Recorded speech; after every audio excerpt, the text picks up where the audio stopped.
জানেন যে আজকে জাতীয় নাগরিক পার্টি এনসিপির জুলাই পদযাত্রার অংশ হিসেবে গোপালগঞ্জে আমাদের কর্মসূচি ছিল এবং আজকে সকালে গতকালকে রাত থেকেই গোপালগঞ্জের ফ্যাসিস্টদের পান্ডারা এবং নিষিদ্ধ আওয়ামী লীগের লোকজন নানাভাবে উস্কানিমূলক কর্মকাণ্ড শুরু করেছিল। পুলিশের উপরও হামলা করেছে, ইউএনের উপরও হামলা করেছে, নানাভাবে আমাদের কর্মসূচি প্রতিহত চেষ্টা করেছে। কিন্তু আমাদের সহযোদ্ধারা সবাইকে প্রতিহত করে গোপালগঞ্জ শহরে গিয়েছে এবং সমাবেশ সফল করেছে। কিন্তু নিষিদ্ধ সংগঠনের পান্ডারা নানাভাবে আক্রমণ করে, গোলাগুলি করে, ইট পাথর নিক্ষেপ করে পুলিশ সহ আইনশৃঙ্খলা বাহিনী সহ সবাইকে অবরুদ্ধ করেছে এবং এখন পর্যন্ত আমাদের সহযোদ্ধারা গোপালগঞ্জে আছেন। আমরা প্রশাসনের কাছে বলতে চাই যে প্রশাসনের অবশ্যই জুলাই গণ অভ্যুত্থানের নেতৃত্বদের যারা নেতৃবৃন্দ তাদের দায় দায়িত্ব নিতে হবে, নিরাপত্তার দায় দায়িত্ব নিতে হবে এবং নিরাপত্তা নিশ্চিত করতে হবে। এই ব্যাপারে কোনো ছাড় দিলে বাংলাদেশের ছাত্র জনতা কোনোভাবেই ছাড় দিবে না। যেই গণ আন্দোলনের নেতারা জুলাই গণ অভ্যুত্থানে ফ্যাসিস্টদের প্রতিহত করেছে এবং বাংলাদেশ থেকে বিতাড়িত করেছে, গোপালগঞ্জ তো বাংলাদেশের বাইরের কিছু না।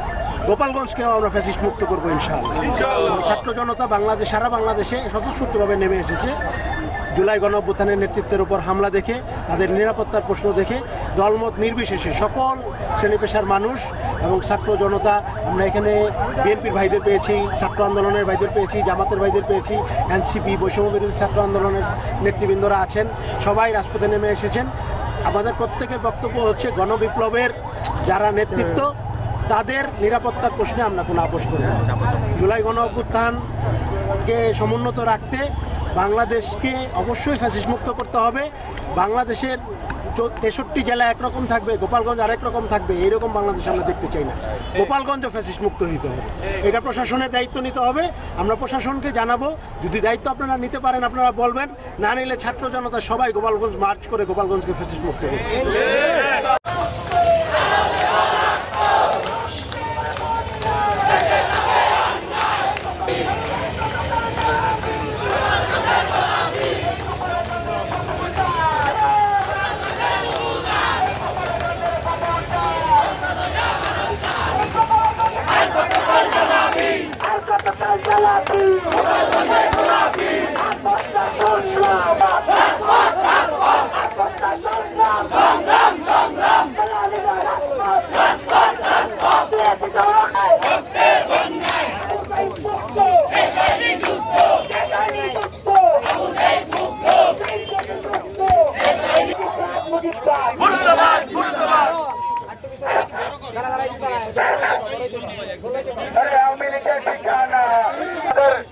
জুলাই সহযোদ্ধারা যখন গোপালগঞ্জে যায়, আসলে পুলিশ প্রশাসন কি করে, যখন তারা হামলা করতে আসে পুলিশ সাথে সাথে দৌড় দেয়। যদি আপনারা আছেন, আপনারা পুলিশ নামে কলঙ্ক।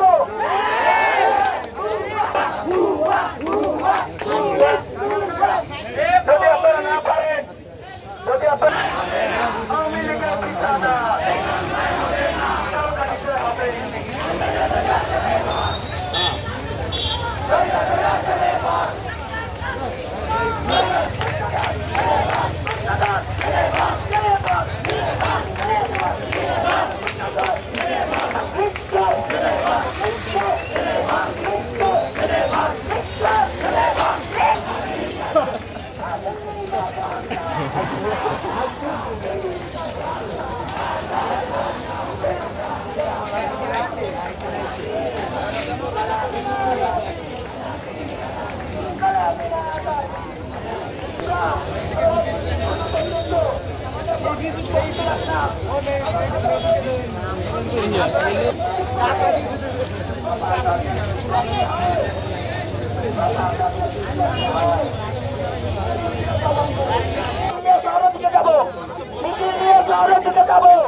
গোপালগঞ্জে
গোপালগঞ্জে আজকে আমাদের পদযাত্রা জাতীয় নাগরিক পার্টি সেই ধারাবাহিকতায় আমাদের পদযাত্রা সেই সময় যখন এনসিপির গাড়ি বহর প্রদর্শনে তার কিছুক্ষণ পরে আমাদের নেতাকর্মীর উপরে অগ্রভাবে হামলা চালায়। সেখানে উপস্থিত ছিল জামালপুর জেলা ছাত্রলীগের সেক্রেটারি নাবিল করেন রাব্বিজের সঙ্গে ছাত্রলীগের সভাপতি, তিনি সরাসরি গুলি করেছে আমাদের এনসিপি নেতাকর্মীর উপর। কিন্তু একটা কথা বলতে চাই স্পষ্টভাবে, আমাদের ইন্টারিম গভর্নমেন্ট যিনি আছে তিনি ব্যর্থ এবং তিনি আমাদের ছাত্র জনতা গণ অভ্যুত্থানের ইন্টারিম সরকার না। যদি আমাদের ছাত্র জনতা ইন্টারিম সরকার হতো তিনি আজকে এই গোপালগঞ্জে এইভাবে হামলা চালাতে পারত না। কিন্তু একটা কথা আরও স্পষ্ট হয়ে গেছে যে সারা বাংলাদেশ স্বাধীন হলেও গোপালগঞ্জ স্বাধীন করতে পারিনি আমরা, কিন্তু গোপালগঞ্জ আমাদের স্বাধীন করতে হবে। এই ধারাবাহিকতা আমার কর্মসূচি হবে এবং সেন্টার থেকে যে কর্মসূচি দিবে কর্মসূচি হবে। ওকে, কোনোভাবেই আমরা কোনো প্রকার মব আমরা অ্যাকসেপ্ট করব না। আমি সকলের দৃষ্টি আকর্ষণ করছি, আপনারা সুস্থ এবং স্বাভাবিক আন্দোলন করবেন, আমাদের পক্ষ থেকে আপনাদেরকে সহযোগিতা করা হবে। কিন্তু কোনো প্রকার মব আমরা অ্যাকসেপ্ট করব না এবং আমরা দল মত নির্বিশেষে আমরা আমাদের কার্যকরী ব্যবস্থা গ্রহণ করব। আপনাদের নিশ্চয় জানা আছে গোপালগঞ্জের ছাত্র আন্দোলনের নেতৃস্থানীয় ব্যক্তিদের উপর একটা অনাকাঙ্ক্ষিত ঘটনা ঘটেছিল।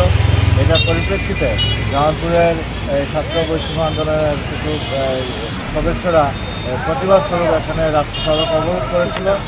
আমরা তাদেরকে বুঝিয়ে বললে তারা শান্তিপূর্ণভাবে সমাবেশ করে ওটা করতে হবে। আপাতত এই এলাকায় বিশেষত এই এলাকায় শান্তিপূর্ণ অবস্থা আছে।